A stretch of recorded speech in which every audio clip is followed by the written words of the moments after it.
व्यवस्था विवरण अध्याय 1 कुल वचन 46 होरेब से प्रस्थान की आज्ञा।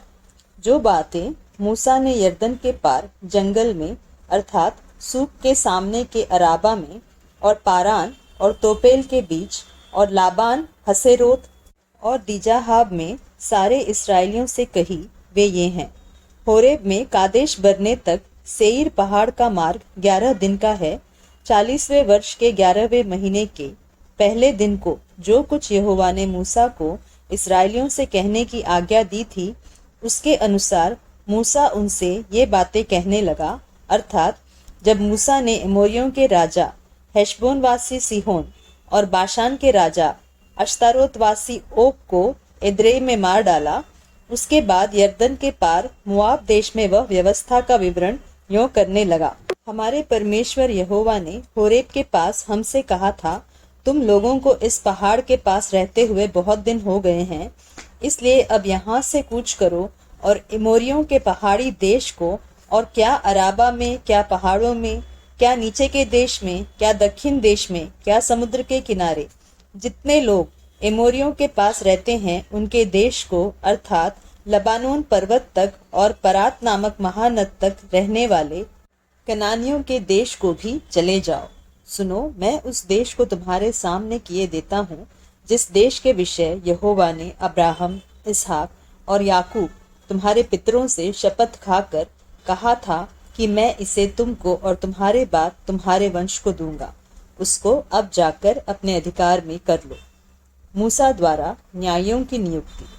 फिर उसी समय मैंने तुमसे कहा, मैं तुम्हारा भार अकेले नहीं उठा सकता, क्योंकि तुम्हारे परमेश्वर यहोवा ने तुमको यहाँ तक बढ़ाया है कि तुम गिनती में आज आकाश के तारों के समान हो गए हो। तुम्हारे पितरों का परमेश्वर तुमको 1000 गुना और भी बढ़ाए और अपने वचन के अनुसार तुमको आशीष भी देता रहे, परंतु तुम्हारे झंझट और बोझ और झगड़े रगड़े को मैं अकेला कहाँ तक सह सकता हूँ। इसलिए तुम अपने अपने गोत्र में से बुद्धिमान और समझदार और प्रसिद्ध पुरुष चुन लो, और मैं उन्हें तुम पर मुखिया ठहराऊंगा। इसके उत्तर में तुमने मुझसे कहा, जो कुछ तू हमसे कहता है उसका करना अच्छा है, इसलिए मैंने तुम्हारे गोत्रों के मुख्य पुरुषों को, जो बुद्धिमान और प्रसिद्ध पुरुष थे, चुनकर तुम पर मुखिया नियुक्त किया, अर्थात 1000-1000, 100-100, 50-50 और 10-10 के ऊपर प्रधान और तुम्हारे गोत्रों के सरदार भी नियुक्त किए। और उस समय मैंने तुम्हारे न्यायियों को आज्ञा दी, तुम अपने भाइयों के मुकदमे सुना करो और उनके बीच और उनके पड़ोसियों और परदेशियों के बीच भी धर्म से न्याय किया करो। न्याय करते समय किसी का पक्ष न करना, जैसे बड़े की वैसे ही छोटे मनुष्य की भी सुनना। किसी का मुंह देखकर न डरना, क्योंकि न्याय परमेश्वर का काम है। और जो मुकदमा तुम्हारे लिए कठिन हो वह मेरे पास ले आना, और मैं उसे सुनूंगा। और मैंने उसी समय तुम्हारे सारे कर्तव्य तुमको बता दिए।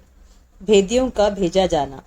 हम होरेब से कूच करके अपने परमेश्वर यहोवा की आज्ञा के अनुसार उस सारे बड़े और भयानक जंगल में होकर चले, जिसे तुमने एमोरियों के पहाड़ी देश के मार्ग में देखा, और हम कादेश बरने तक आए। वहां मैंने तुमसे कहा, तुम एमोरियों के पहाड़ी देश तक आ गए हो, जिसको हमारा परमेश्वर यहोवा हमें देता है। देखो, उस देश को तुम्हारा परमेश्वर यहोवा तुम्हारे सामने किए देता है, इसलिए अपने पितरों के परमेश्वर यहोवा के वचन के अनुसार उस पर चढ़ो और उसे अपने अधिकार में ले लो। न तो तुम डरो और न तुम्हारा मन कच्चा हो। और तुम सब मेरे पास आकर कहने लगे, हम अपने आगे पुरुषों को भेज देंगे, जो उस देश का पता लगाकर हमको यह संदेश दे कि कौन से मार्ग से होकर चलना होगा और किस किस नगर में प्रवेश करना पड़ेगा। इस बात से प्रसन्न होकर मैंने तुम में से 12 पुरुष अर्थात गोत्र पीछे एक पुरुष चुन लिया, और वे पहाड़ पर चढ़ गए और एशकोल नामक नाले को पहुंचकर उस देश का भेद लिया, और उस देश के फलों में से कुछ हाथ में लेकर हमारे पास आए, और हमको यह संदेशा दिया, जो देश हमारा परमेश्वर यहोवा हमें देता है वह अच्छा है। तो भी तुमने वहां जाने से मना किया, किंतु अपने परमेश्वर यहोवा की आज्ञा के विरुद्ध होकर अपने अपने डेरे में यह कहकर कुड़कुड़ाने लगे, यहोवा हमसे बैर रखता है, इस कारण हमको मिस्र देश से निकाल ले आया है कि हमको एमोरियों के वश में करके हमारा सत्यानाश कर डाले। हम किधर जाएं? हमारे भाइयों ने यह कहकर हमारे मन को कच्चा कर दिया है कि वहाँ के लोग हमसे बड़े और लंबे हैं और वहाँ के नगर बड़े बड़े हैं और उनकी शहर पना आकाश से बातें करती है और हमने वहाँ अनाक वंशियों को भी देखा है। मैंने तुमसे कहा, उनके कारण भय मत खाओ और न डरो।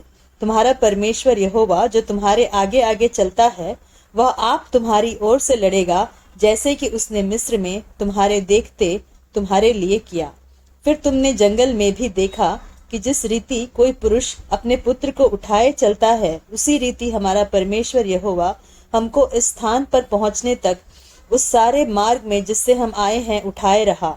इस बात पर भी तुमने अपने परमेश्वर यहोवा पर विश्वास नहीं किया, जो तुम्हारे आगे आगे इसलिए चलता रहा कि डेरे डालने का स्थान तुम्हारे लिए ढूंढे, और रात को आग में और दिन को बादल में प्रकट होकर चला, ताकि तुमको वह मार्ग दिखाए जिससे तुम चलो। इस्राएल को दंड मिलना। परंतु तुम्हारी वे बातें सुनकर यहोवा का कोप भड़क उठा और उसने यह शपथ खाई, निश्चय इस बुरी पीढ़ी के मनुष्यों में से एक भी उस अच्छे देश को देख न पाएगा जिसे मैंने उनके पितरों को देने की शपथ खाई है। यपुन्ने का पुत्र काले भी उसे देखने पाएगा, और जिस भूमि पर उसके पांव पड़े हैं उसे मैं उसको और उसके वंश को भी दूंगा, क्योंकि वह मेरे पीछे पूरी रीति से हो लिया है। और मुझ पर भी यहोवा तुम्हारे कारण क्रोधित हुआ और यह कहा, तू भी वहां जाने न पाएगा। नून का पुत्र यहोशू जो तेरे सामने खड़ा रहता है, वह तो वहां जाने पाएगा, इसलिए तू उसको हियाव दे, क्योंकि उस देश को इस्राएलियों के अधिकार में वही कर देगा। फिर तुम्हारे बाल बच्चे जिनके विषय में तुम कहते हो कि ये लूट में चले जाएंगे, और तुम्हारे जो बच्चे अभी भले बुरे का भेद नहीं जानते, वे वहां प्रवेश करेंगे, और उनको मैं वह देश दूंगा और वे उसके अधिकारी होंगे।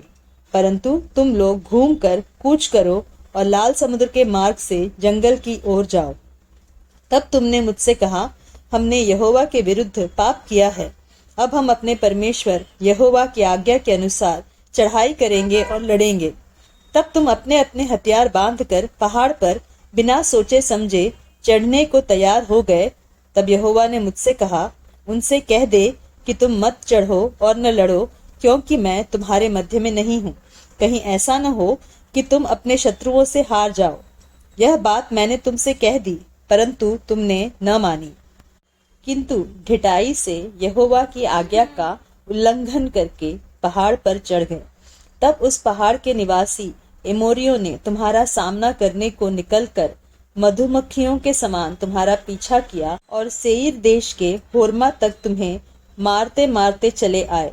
तब तुम लौटकर यहोवा के सामने रोने लगे, परंतु यहोवा ने तुम्हारी न सुनी, न तुम्हारी बातों पर कान लगाया, और तुम कादेश में बहुत दिनों तक पड़े रहे, यहाँ तक कि एक युग हो गया।